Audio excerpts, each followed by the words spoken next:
We're almost there. 3 or 4. Yay.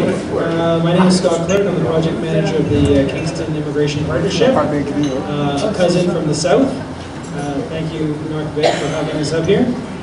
And today, our final topic of the day will be adaptation of mainstream organizations and services.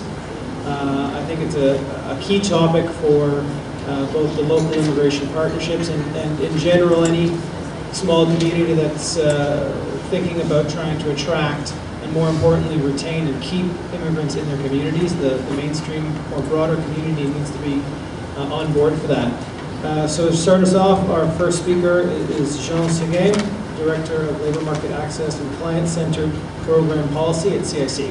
Okay. Well, thank you very much and thank you for your patience. It's pretty difficult to say anything intelligent after 20 or 25 people spoken, and a lot of the stuff that I'm going to say is, I think, is a bit of a repeat. So innovation will not be part of this great conversation. However, I would like to put maybe a different lens on the subject of adaptation to mainstream organization. In 2008, CIC made some pretty fundamental change in the way that it delivers settlement services. We introduced what we call this modernized settlement approach. And in there, we did one big change that from 2008 and before is at the center of our universe, and our famous logic model that we had was service providers. Service providers, CIC was providing funding to organizations to deliver services to newcomers. So a lot of the support that we were doing were based on supporting settlement agencies. And in 2008, we kind of modified that, and then we've put at the center of our universe the newcomer themselves. So part of my thinking and what I'm going to say here is that we have spoken a lot about levels of government, municipalities, and the school boards, and so on and so forth. But I think deep down inside, we need to deliver services to newcomers. And there are different clusters that I would like to talk about. So, but first I would like to spend a little bit of time on more the formalized settlement process for a newcomer. Some of the things that we're currently thinking and we're establishing so that newcomers arrive early and integrate and settle in their community as fast as possible. And this starts with overseas programming. So over the last several years, and we're always at a presence overseas, but now it's getting stronger and stronger. So we want newcomers having some kind of orientation sessions overseas to better settle them and starting making the connections with their potential new community. And this is where information such as portal information and orientation information is very, very key. So that this can take place maybe a year prior to their arrival. Now, you have web information that is accessible to everybody, but once they're approved, more and more we're giving programming probably in around 20,000 people now, I would say, if we combine between orientation abroad and some of the foreign credential referral office programming, and there's another project with access that are also taking place. So we want people to arrive in Canada better prepared. That's one thing. Once they arrive in Canada, we want to introduce a more standardized needs assessment process. And by needs assessment, most settlement agencies conduct needs assessment, and they've always been doing needs assessment for the longest time.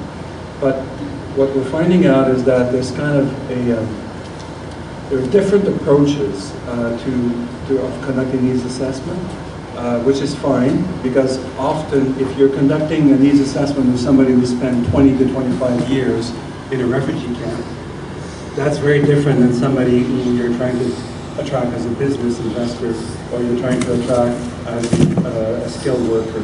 So we want to sort of have these needs assessments being conducted, and one of the things that we're trying to introduce is that we want newcomers to actually develop their own settlement plans. So they have a bit of first a greater ownership about resettlement experience, because we think that sometimes, you know, when they go to some of our service providers, that sometimes it's not that they're being spoon-fed, but you know, they would like the ownership to go for the newcomer to take more control over their experience. And by that is to have some kind of a plan. You need to go to X, Y, and Z in order for you to either find a job or to integrate into your local community or to bring your kids to school. Once this needs assessment and this plan is kind of developed, and that could take several hours to do and several visits, then you get the referrals. And this is why the referrals are extremely, extremely important. And that is core of my message, you know, this afternoon, is when you refer people, you might refer people to CAC-funded programming, which could be counseling, which could be employment-related, language-related, mentoring related, so a number of things, but you also have to refer people to non-CAC and local services and community services that are currently in place. So, what are these? It's housing, it's schooling, very basic type of information that newcomers, just imagine you come from a country and you come here, you arrive in the middle of a snowstorm, and then you need to meet kind of your basic needs. And I guess my message there is that we need to ensure, and you need to ensure, that when you do the referrals, that you don't get something that is we're finding that is getting a little bit too prominent now, is that the bounce back, is that, you know, for example, you refer somebody for housing services or health service, and I'm sorry, I can't serve you, or you don't meet my needs. So it's extremely important, and the part of the message here is to have an awareness campaign, or to train the people, or to have some kind of an awareness from those who are going to provide the services that might not be necessarily related to immigration, but that are services that are required at the very in order for your newcomer to be successful in this establishment. So once these services and referrals are kind of established, then in order to maintain the integrity of the program, we are going to look at the performance of these and try to measure some of the outcomes of these programs. So part of our thinking around our performance measurement framework is to try and have some kind of indicators that data that we pick at the forefront in terms of conducting needs assessment, go through the various interventions that a newcomer will have, to then after ask a series of questions in the form of a potential survey and say, did the service make a difference? And that is to measure the performance, because we have to report back to Parliament and to Canadians about the services that we're providing. And then, and also to learn about, what are the good practices, what's working, what's not working. Because sometimes I think we have things that are out there and that are not working as well. So we need to create a more innovative environment.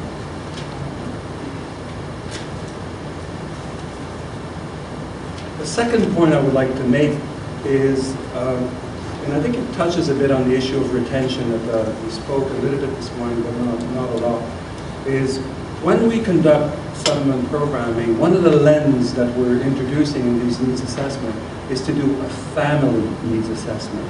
Newcomers come in groups. And as Jerry was mentioning this morning, in terms of success stories, and the Manitoba model was that you not only bring one family, but you bring a few families, and then you support them. You ensure that the services that they're getting are appropriate, and the support is also outside of just the traditional settlement area. And then word to mouth will work, And so when you have this lens, I think it's extremely important. It complicates things a little bit, because often you're facing with various jurisdictions. It's not just a permanent resident and having residency services. It could be kids under a certain age, or schooling age, or whatever. So that then you need to be more conscious that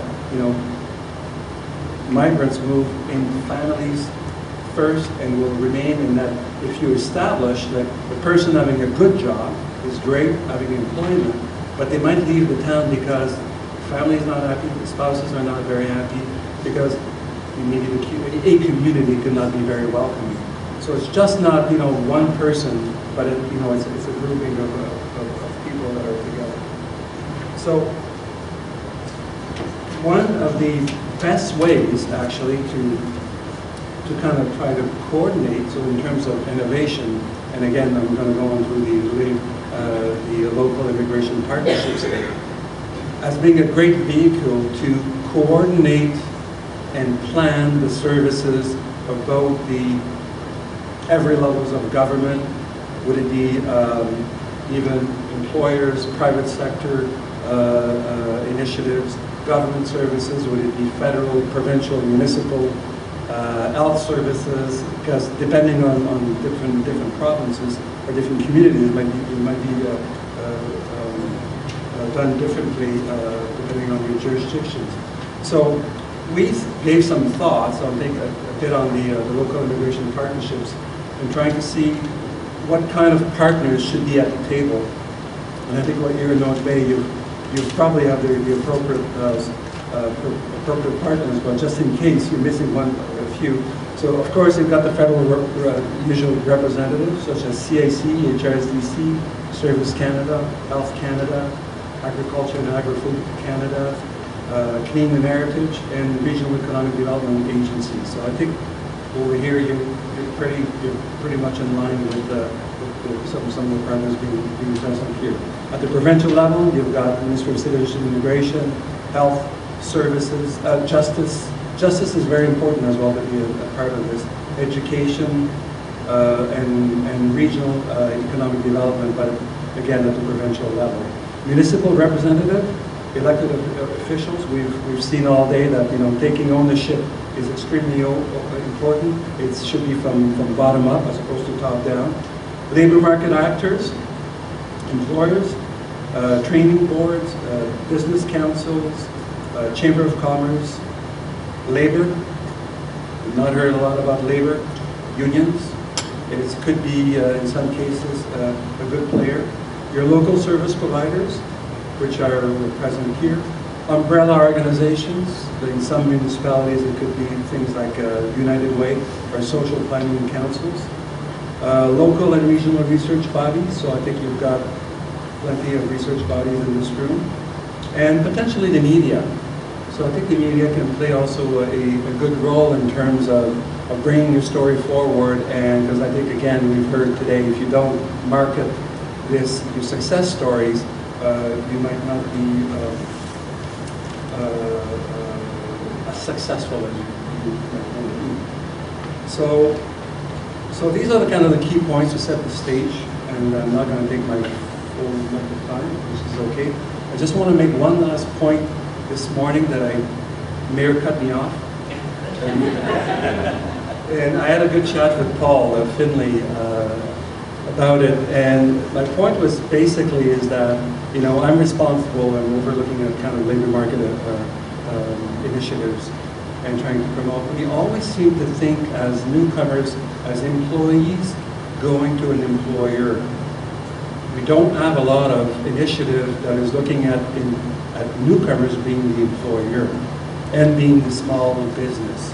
So difference is that many newcomers come here, start their own business and fail. A lot of it has to do with some of the soft skills and the Canadian business skills or the North Bay business skills and the connections that are required in order to survive. Been approached by the Ottawa Chinese Association. Millionaire Chinese people come to Canada or the Ottawa area, don't speak the language, but they have the money, and after 6 months, a year and a half, 2 years, they're gone because they can't do business, so they don't have the skills. So they're trying to kind of promote this idea of having some kind of a bridging program for entrepreneurs. And I think that, and I did a bit of investigation, and my question to Paul was that, you've got FedNora here, and I have a colleague who works for the Atlantic Economic Organization out east, and I asked, don't you have programs for entrepreneurs already? And she gave me a fairly long list of programs that are currently existing. But if you don't have that kind of that newcomer's lens, then I'm not sure if it's going to be successful or not. So basically my point was that I think we should, we could give some thoughts in terms of training interpreters. Who's going to do it? Don't know. In terms of, but I think it's probably a gap that we need in this particular area. And I'll stop.